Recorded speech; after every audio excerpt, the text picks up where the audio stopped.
Williams here got hit going back to get the mail once. We had been out there for a while, and nobody was coming out to us to bring us our mail, so we decided to go back to Baghdad and get it.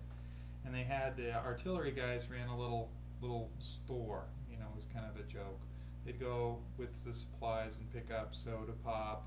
Yes, you could buy one at a time, or cigarettes or whatever, and they'd run this little store. And so we sent our guy back with them. This is us with. We were upgrading our weapons too. There's a bunch of captured Iraqi weapons. A lot of times actually you use the AKs because the AKs have full auto, and the tankers would just leave an AK on there because if somebody pops up with an RPG, you just spray with that. There's 30 rounds going there. You don't have to hit him. You just want him to get his aim off versus AM16 where you're trying to engage and it's like 3-round bursts. The other thing they were using a lot was pistols because you can whip a pistol around and start shooting a lot quicker than you can in an armored vehicle, pull up a weapon like that. Anyways, he was in the back of a truck and the RPG hit, somebody popped up on a freeway overpass on the backside and shot from the rear, hit the metal strut where the canvas would normally go. There wasn't any canvas, and the shrapnel kind of came down. Those RPGs though really were made to penetrate armor. They weren't made to kill infantry. They're made to destroy the vehicle. So he survived, but at first we got called that he was obviously dead. I did go, what was kind of interesting, the Jane Fonda tour. In Fallujah, a low-key Jordanian unit was there. We didn't have a lot of coalition forces in Fallujah in the beginning of the war. We had this Jordanian hospital unit, and these guys were like all dressed in civilian clothes, you know. They had Jordanian special forces guarding, but they were doing kind of like a Red Cross mission and taking care of the civilian population, and they didn't want to be advertised as the only Arab force in Iraqi freedom, so they kept it really low key. But they were there, and I got to tour the hospital and see the wounded, and it was kind of like Al Jazeera's following me around, and did you wound that one yourself? You know, all these things. I don't know what they were saying behind me, but that was kind of awkward. Because the MPs that took me out there, I came back, you know, they had a Bradley on the gate, guarding and everything. I came back at the range time, and no Bradley. I'm like Army of One, you know, it's just me. Nobody there. So I decided it was getting ugly.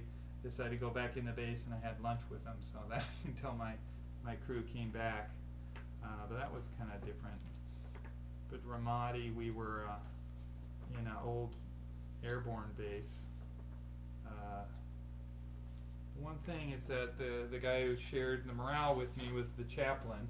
He's an older guy. So a lot of times it was kind of a debate whether to send him to mental health or send him over to the chaplain, you know. He was the one that could get a lot of times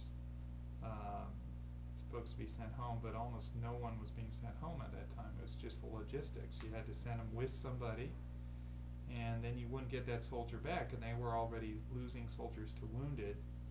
So a lot of times they just put on something called buddy watch and have their buddies watch them for a while.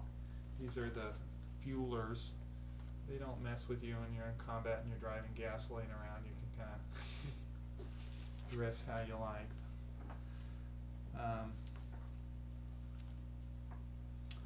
It's kind of sad. The Florida infantry here was getting hit a lot because their commander was kind of going the same place, same time every day. So the enemy kind of got the pattern and started, you know, messing with them. One time, they did a checkpoint, and they went driving down. They're getting in the truck, and they start mortaring the little compound they're at because they know they're getting loaded in the trucks. They're going down the road, and the RPG barely misses the last truck. They get to their checkpoint, and they notice everybody that normally is in the balconies talking to each other at curfew, they're all gone. Nobody's there. Next thing you know, boom. And I think they took off the medic's hands and the gunner's leg. And so they're kind of in the south of Ramadi all by themselves, and they're calling for help, having people come down. They were in an extended gunfight. It was pretty bad. But the reason I took that picture was that gun truck. It had a little smiley side, have a nice day on the front of the ammo box on the 50 caliber, and on the back was the drive-through menu at Jack in the Box. But the armor, there wasn't any. You know, they were using the vests of the dead and the wounded as armor. So that gun truck had like 6 vests. It had seen some action.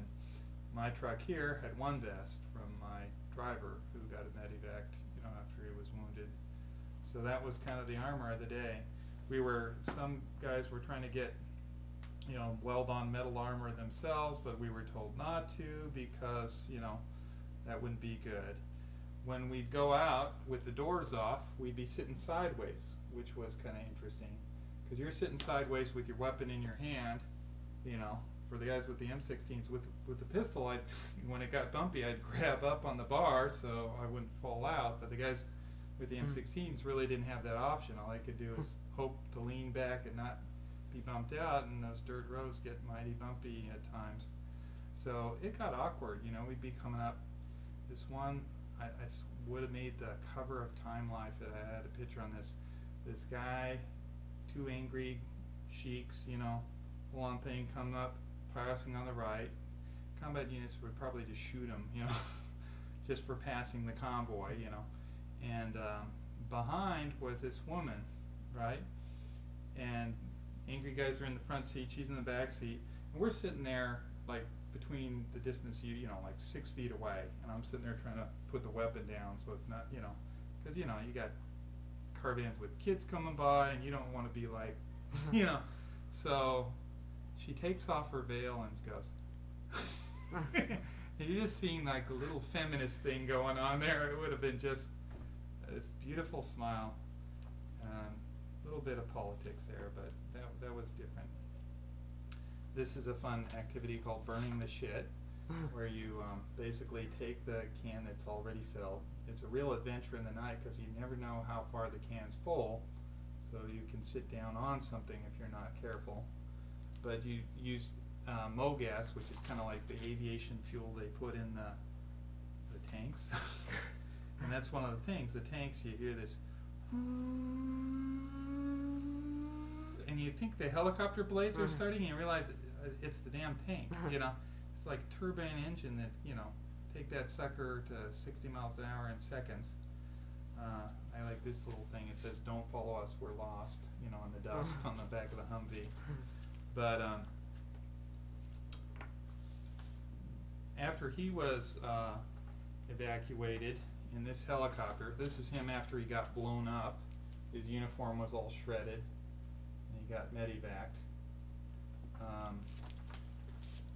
We lost the company commander, I told you. This is the effects of the IED. And this is we were attached to what's called a troop, Fox Troop, and that's who lost their company commander. So that was his memorial service. He got blown up when we moved back from Ramadi to Fallujah. And then I went out, I think it was August 6th or something like that. And what had happened, we were starting to use medications. At first, we didn't want to use medicines. That was against the, you know, debriefing thing. It was not to medicalize things. But, you know, there are guys, hey, you know, 5 years ago I was really depressed and I took this medicine called Prozac and it really helped me. And I'm kind of feeling like that way again. What do you think, Doc? How about we get you some Prozac, dude? You know, so we'd go back. And aside from, you know, people being a little steadier when they fire, there really wasn't a lot of combat side effects. People weren't really impaired with those SSRIs. So, but, you know, eventually, if it's a 2.5-hour drive through the desert to get to the field hospital, get the medicines, and a 2-hour drive back, I can't be going down there every day to get medicine. So I'd save up. I'd get like 10 or 12 scripts at a time, and I was saving up. It was right after that captain got killed, so they were paranoid as hell. Had a lieutenant leading this 4-vehicle convoy through the middle of Fallujah, and we had a helicopter escort, the little Kiowa birds kind of looking out. But the lieutenant in charge took the main drag and then the main secondary down, so the most obvious route.